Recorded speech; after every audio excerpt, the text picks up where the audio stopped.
kiyya tokko maqaa ishee waamu sirriitti. Miidiyaa makara irratti ol beenna namni keessaatiin shamarra waan danuu wal faana taphatta takka takka. Mucaayittiin tokko waggaa wal faana dhufan intala ollaa faana waggaa sadi hojjetan. Isheen tokko waan badaa dalagdi. Isheen tokko kontiraata irra teessee dalagdi. Isheen tokko immoo kontiraatuma irra teessee utuma waa haraamaa dalagdi.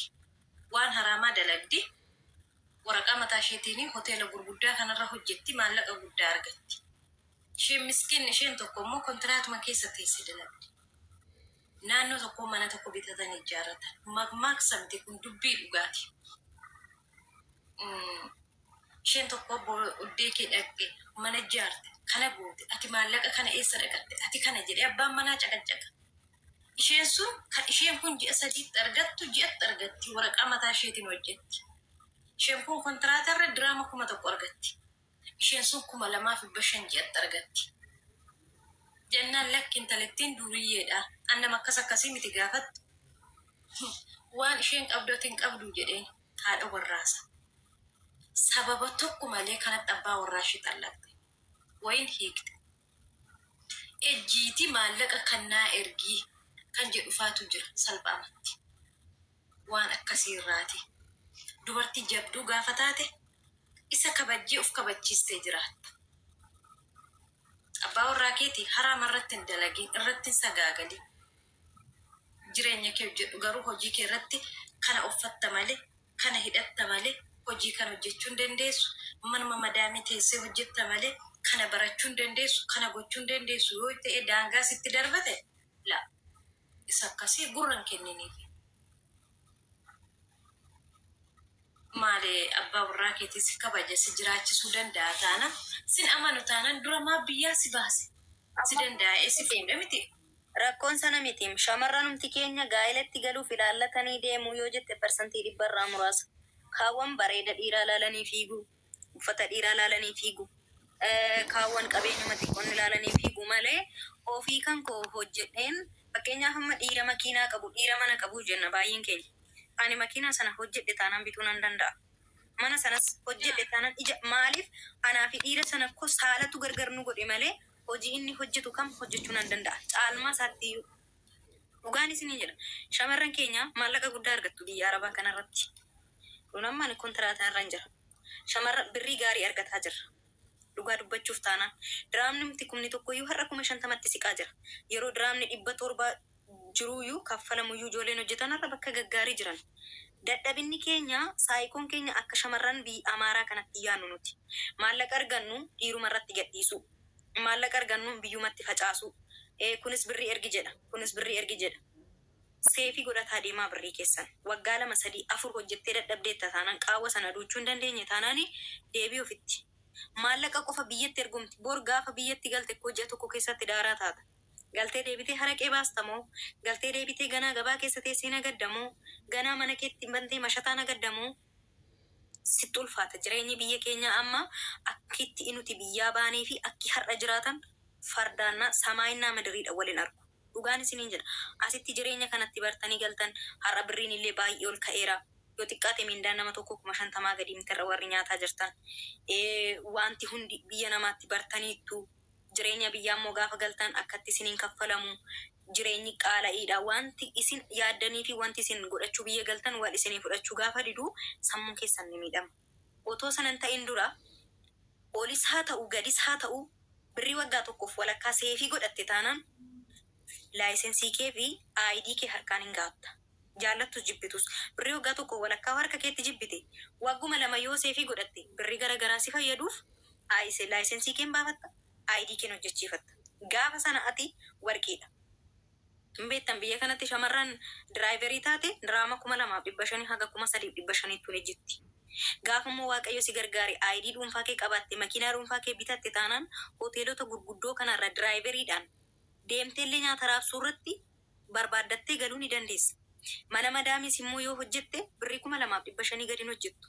Yoo awwal marraa taate iyyuu jarri darreebi'anii si barsiifatu birrii gaarii sii kaffalu. Diraayiverii qofa hojjettaa jechuudha. Sarratanyaan nyaataa jirti. Sarratanyaan maali jirti? Ijoollee mana barumsaa geessitaa yookaan madaamii bakka hojiidhaa fidda. Seeftii kee eeggattee hojjetta wanti si miidhu hin jiru. Makiinaa kee keessa teesse marii qabatte. Kuni yoo sammuu qabaattan. Isumayyuu mana keessarree utuma san hojjettu mana keessa faamilii sana faana walii galtee waa tokko tokko hojjetta taana hanga diraama 3,500 hanga diraama 3,000 ol sii kaffala. Salphaatti jechuudha. Kana gochuuf immoo waa qabachuu, abdii kutachuu dhiisuu. Rahamaa ni beektu ijoollee rahimaa mucitti ishee faashin shoo rahimaa jedha. Mucayyoo gabaabduu sana bijaamaa adda addaa gurgurtu. Gaafa kontiraata irraa baatu Itoophiyaa galtee hojii biyyaatii mana gurgurteeti mucayyoon kuni suuqii banatte biyya kana keessatti. Dhugaa waaqa isiniin jedha. Biyyaatii kan qabdu mana xiqqaa irratti qabdu gurgurtee suuqii banatte biyya kana keessatti. Maali? Kan biyya jiru kan naaf godhi jedhu malee kan siif godha jedhu hin jiru. Amanaa beekaa liqimsaa. Kan nan rakkadha jedhu malee kan rakkatta siin jedhu hin jiru. Hojjetaa mootummaa ji'aatiin 1,000 argatu dhufee rakkina sitti odeessa. Rakkina sitti odeessa. Keessattuu nama biyya keessas taa'ee eessas taa'ee nama cinqatii sitti odeessu. Nama kufee maka'ee rakkina dhufee kana taa'an Itoophiyaa keessatti kana ta'e ofirraa biloo habiibti.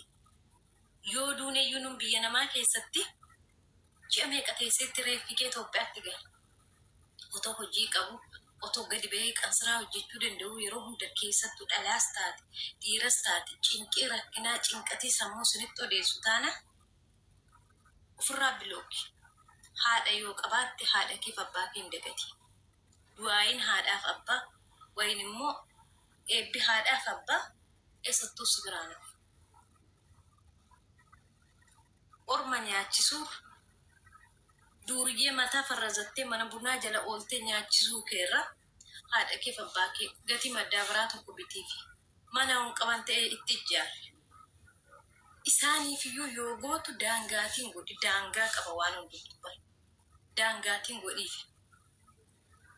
Ayyaana waggaadha jettee fuutee 1,100 1,70 irratti hin galchin lama. Tartiibaatiin daangaatiin godhaasuma sanayyuu. Faamilii makkee haadhumaaf abbaa kee dhugaa sanitti maali? Malee biyya keessattuu namni Itoophiyaa keessa jiru nan rakkadhee malee alhamdulillah kan jedhu hin jiru. Nan rakkadhee masitti odeessu ba. Inni hojjetaarree nan rakkadhee siin jedha. Inni barataarree nan rakkadhee siin jedha. Inni daldalaarree nan rakkadhee jedha. Garuu warri mana madaamii keessaa waan meeqa dalagaa sa'atii meeqa taa'a nan rakkadhee himatu hin himatanii ba. Yeroo gaafa miidiyaatti as bahan ilkaan isaanii adii kolfanii taphatu. Keessi isaanii garuu cileedha. Gubataadha namni isaanii hin beeku. Kana keessaa ba'ummoo shamarran jabduu ta'a. Waa biraas hin jiru. Shamarran jabduu yoo akkaataa isaan si dhibe ta'e nama tokko itti siqaa dhiyeenya gaafadha. Maal godhadha? Ani dadhabe akkamitti waa walitti qabadha? Akkaawuntii banadhaa yoo ta'uu baata. Kana qofa siniin jedhani galatoomaa hundi keessanuu Nama qalbii nagannaa turaa warra asirratti fudhanii. Waggaan tokko si gaabeetta miti. Nama qalbii qabu yoo ta'e kaleessa kuftee jirta taanaan waggaa tokko keessatti ofitti deebitee waan barbaadde galagashuu dandeessa. Dhugaan isiniin jedha. Kun gowwatiin ijoolleen keenya ofitti deebi'a. Nagaan bulaa rafna sa'aatiinis baay'ee deemeera. Yaa sa'aatiin deemira amma sa'a 12 akkas ta'eera nagaan tura dureetti.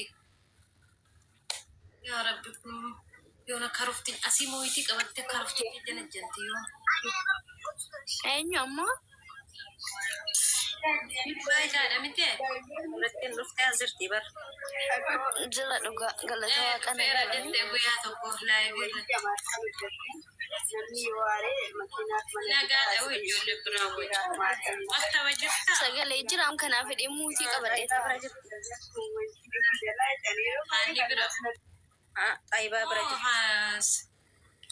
Okay, Xaayibaa. Amaartichi Seenuu biraa? Ah. Beeka. Salaayyuu hundi keessan galatoomaa gammachuun keessan immoo Deema Ameera warri karufticha keessan qabdan deema karufticha keessan.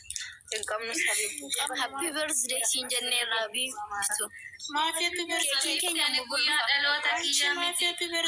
Umurii. Ani guyyaa dhaloota kiyyaa miti wallah. Guyyaa dhalootaa miti.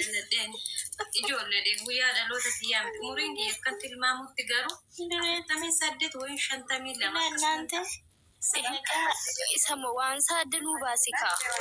Congratulationii kanatu Kongiraa jedha malee happy birthday jedha. warri amma dhuftanillee jechuudha warri viidiyoo ishee ilaaltanillee jechuudha happy birthday minaamin hin jedhula waraqata dubbisaa dura keekii dubbisaa. nu galeera maaranaata garuu maayii dhabeetta an fakkeenyaaf congratulation jechuu dura Ani sudhameetan jiru waan ta'eef sana post gochuu qabdi. kalaas ani sudhameen jira Yookiin Habiibti waan sana moo indee ati yoo kudhamte ani moo gad dabarsuu hin danda'u kaa. Indee ani sudhameen jira maal si godhure utuun beekesittani ma keessaanillee odeemee sinii fidame waa. indee mudiidhame. Mee fidi bishaan irratti durna congratulation happy birthday adda baasna. jirtu hin turreeti. Lakki dhugaan turre anoo eeguu isheen baateetiin dhufeemni. Dhiiga keenya nu dhaabdee anillee dadhabeen maayikee cufadhe. Maalumaafuu baga gammadde jedhaa dafan harmatti. Maafi happy birthday happy birthday kan warra faaraati. Warri waggaa 18 darbanii happy birthday jedhan nu gaarabbi. Jetteere. Dhugaa rabbi ani kiristoosiin dhugaa rabbi baay'ishee miinna qaba rabbi. Waggaa 18. Kanammaa argineerra biiftu. Abbaa dhiiga keenya dhaabdee rabbicayyoo kun dhugde. Habaaboodhaan congratulation jettaare waa irratti barraa'e maal argatteennan congratulation siin jedhani. Miutii keeban issee baga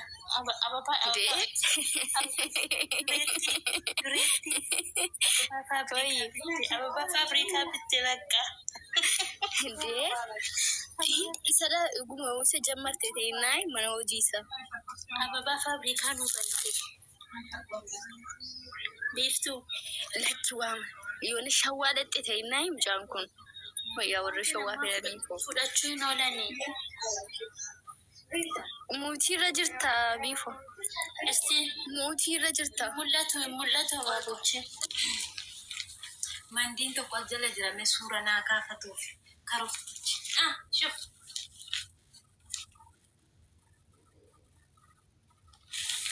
Argitee? Waaw akka gaggaa.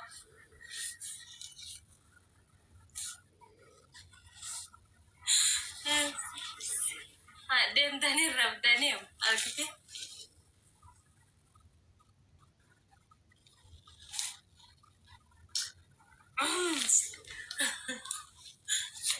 Ante maa seentee dubbachuu diddeeti. Argite miti maartii irratti bilbila miskiinti. Seefoo maali'a. No. An waan arge tokkollee hin qabu maalin arge. Maalin arge.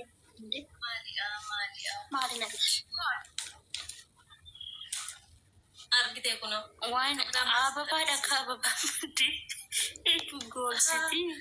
Ati kabira maal erguuf ture? Waa baay'ee. Inde ababaa ammaa viidiyoo irratti argeera. Inde kabira maaltu sinafere?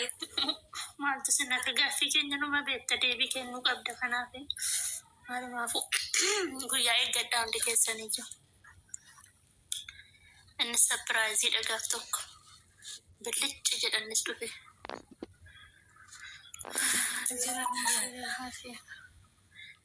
Maal nuuf atti deemteetti wallaggaa gara shawaa seenteetti kebeekii.